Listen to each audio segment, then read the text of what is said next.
તો સુરતથી એક ચોંકાવનારી ઘટના સામે આવી, જેમાં ચાલતી કારમાં આગ લાગવાનો બનાવ સામે આવ્યો। અરુણ વ્રત દ્વારા રોડ પર મહિન્દ્રાની XUV 700માં આગની ઘટના બની છે। આગ લાગતાની સાથે જ ચાલક બહાર નીકળ્યો। આગની ઝપેટમાં આવેલી આ કાર સળગીને રાખ થઈ ગઈ છે। જોકે શોર્ટ સર્કિટથી આગ લાગ્યાનું પ્રાથમિક અનુમાન હાલમાં તો માનવામાં આવી રહ્યું છે। તો આ દ્રશ્યો કારના છે કે આ ચાલતી કાર આગથી બળી ઉઠી। આગની ઝપેટમાં કાર સળગીને હાલમાં તો રાખ થઈ ગઈ છે। મહિન્દ્રાની XUV 700 આ કાર કે જ્યાં આગ લાગતાની સાથે જ ચાલક તુરંત જ બહાર નીકળી ગયો। આગની ઝપેટમાં આવેલી કારને હાલમાં ફાયર બ્રિગેડની ટીમ દ્વારા આગ પર કાબુ મેળવવામાં આવ્યો। જો કે સુરતમાં આ ચાલતી કાર દરમિયાન આ પ્રકારની ઘટના સામે આવી છે।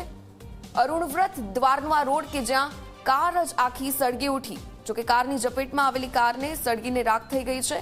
પ્રાથમિક જે કારણ મળી રહ્યું છે તે શોર્ટ સર્કિટનું છે। શોર્ટ સર્કિટથી આગ લાગી હોવાનું પણ અનુમાન અહીં માનવામાં આવી રહ્યું છે। ખૂબ ભયંકર અને આ ભીષણ આગ ચાલતી કારમાં લાગી, તેના કારણે તમામ લોકોમાં હાલમાં તો ફફડાટની સ્થિતિ વ્યાપી છે।